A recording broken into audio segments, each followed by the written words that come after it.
Hi guys, and welcome back to King's Aquariums and Ant World. Today we're going to be talking about the tank setups you can do for ants. Different ways you can do it and everything. I've got clay balls in the bottom and then for drainage. And some sort of like substrate that Arnold had left over after he did some fish tanks. And then it's all cocoa peat. We do have some earthworms in there for soil turnover, which you can probably see. And there's some cocoa peat mixed in with all the clay balls and everything now. All in there. Sorry, I'm having to use torch. The colour, the light is right behind me, where they've obviously been moving things around, the earthworms.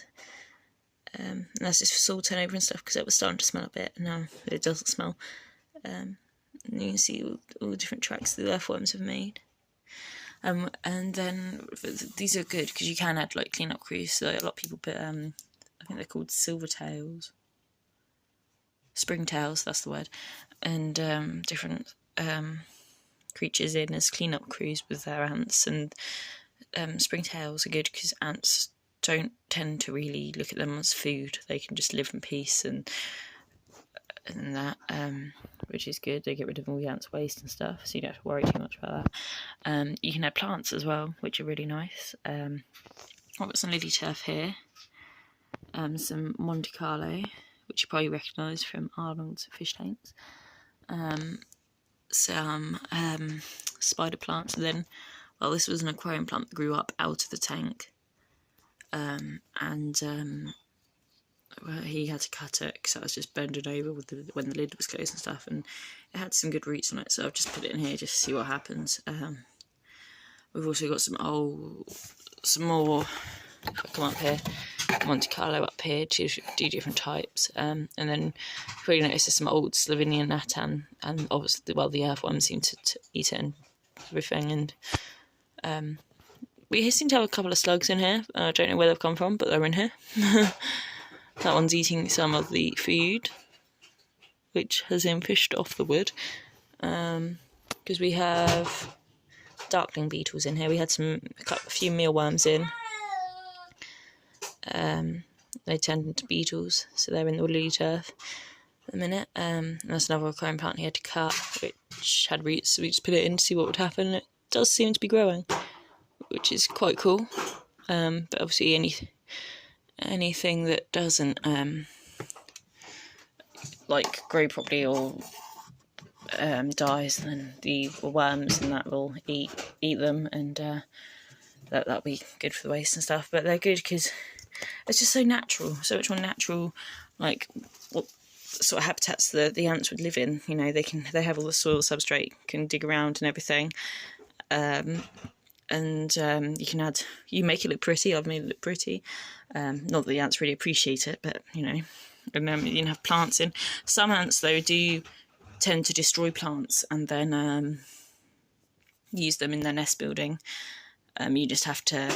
That's just a risk you have to take. If you want plants, you can do You can do a setup where you just don't know. You could have some rocks or some like wood, old driftwood and stuff in. If you don't want plants and everything. Some ants do prefer wood. They like to make a nest inside the wood. These are good for if you have a really big colony, you know, that's outgrowing, you're having to add more like aquatic nests and stuff to their setup and everything, or different formicariums. You can do then. This could be a good option for you. This is an old vivarium we adapted, and we've glued the doors. Well, doesn't look very great, but we've used silicone just to obviously we put a bit of plexiglass over and siliconed it round, so no ants would be able to, nothing get out. Made sure it's all completely watertight and everything. It's just the lid isn't that great at the minute, but it's not really priority because none of my colonies are big enough to really go in there yet. We just have the darkling beetles, earthworms in there at the minute, just to keep it kind of ticking over and going, and it seems to be doing fine. But they are a really cool idea, really nice idea, setup and stuff. You could also even add a little pond in there, you know, some water source and stuff. People obviously watch Ants Calendar, you know that he makes rivers and stuff that goes through and stuff, which look really awesome. This is about the standard setup, you know, plants and stuff, and I'd just get a little drinking tower to put in there for the ants when they do go in, when I do get a colony that's big enough to go in. They're all still like sort of early founding stages at the minute, really. So that's one option, and obviously you control their food intake, what they eat and everything. You can feed them myself, you know, what they're getting enough protein and everything. And I just like it, it's just really natural. The plants on top, so they run around to the top of the soil and the stones, and then they can run in and out the plants while they're hunting for food or foraging, you know, and it's just nice natural. And then they've got all this natural stuff to burrow in and everything, and I just like it. I think it's just really nice and natural, and you can control it more. It's easier to mist it, everything. I just use a normal sort of spray bottle. I use dechlorinated water because some invertebrates, like tap water, the chemicals in it aren't that good for them. So I just use like what dechlorinating stuff, like what Arnold uses for his fish tanks, really. Get rid of the chlorine and everything. And then so that's one way you could do it. Also, I just want to show you we've got a new water tower for in here. So in here, I don't think there's any ants on it at the minute. No, but it's a little water tower. It's glass and then plastic. See if this will. There we go. There you go. It's focusing now, I think. And you fill it with water, screw the top on, and then you tip it upside down. It's got these little holes, which for lighting is just the wrong place. They've got these little holes that the ants can go in all the way around, and then drink the water, and it doesn't all cascade out or anything. They can just drink it from the top, and that's just a really nice, safe way for them to have water without obviously relying on cotton wool, which can promote mould growth. This won't go mouldy, hopefully, and I keep it nice and clean. And that's just a nice, simple way of. I'll put a link in of for this. You can see the holes a bit better now. I'll put a link in the description for that, just for you to see. That's really good, handy, and they do bigger ones as well, which is probably what I would use when I get a colony that moves in here. When I get a colony big enough to move in there. At the minute, we're just keeping it, making it nice, make sure it's all fine, feeding obviously the slugs, the 2 slugs that appear to be in there, and the darkling beetles. Also, we've got some exciting news. I don't know if we're going to be able to see them or not, but our Lassis Flavius, she has had her first nurse, a little yellow one. I don't know if we're going to be able to. It's very, very difficult to see. And if I can't. Depends on whether I can get the lighting right. There we go. You should. There's a little bit right beside the big queen.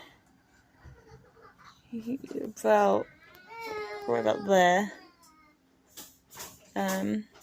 Is the nurse. I'll just try and get a bit closer. I'm trying to hold this properly. It's just the phone camera, so it's just not brilliant. But I'll try and get a better picture for you to see and include it in at the end of the video. But I'm super excited. Nice little kind of pale yellow sort of nurse in here. It just shows that her colony's developing and growing nicely, and I'm super excited to just watch them flourish. And it's just exciting to have obviously ones that are different colour.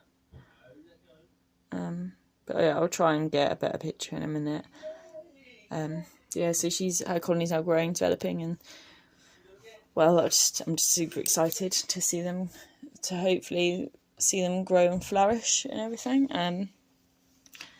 So yeah, thank you very much for watching, and hope you enjoyed it and found it informative. Bye guys.